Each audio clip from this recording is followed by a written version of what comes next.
kadın. Gözü yaşlı, bağrı yaşlı kadın.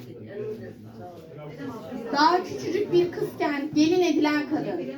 Ne olduğunu anlamadan bebek karnına koyulan kadın. Küçücük bir çocukken çocuk doğuran kadın. Umman'da kaybolan kadın. Adı kadın, yüreği yangın kadın. Kadın olmak. Bir ülke istiyorum mutluluğun baki olduğu, özgürce, hayallerimde gezebildiğim, sokaklarda beni izleyen gözler olmadan, en önemlisi bir cinayete kurban olmadan, bir ülke istiyorum kadının değerli olduğu, kadının değerli bir elmas olduğunu bilen, cins ayrımı gibi bir şeyin olmadığı, özgürlüğün kadın ve erkeğin de eşit olduğu, bir ülke istiyorum mutlu çocukları olan, çalıştıkça üreten temiz yüzlü bir gençlik. Kendi özgürlüğü için başkasının özgürlüğünü kısıtlayan çürük elmalar olmadan. Çok teşekkür ederim.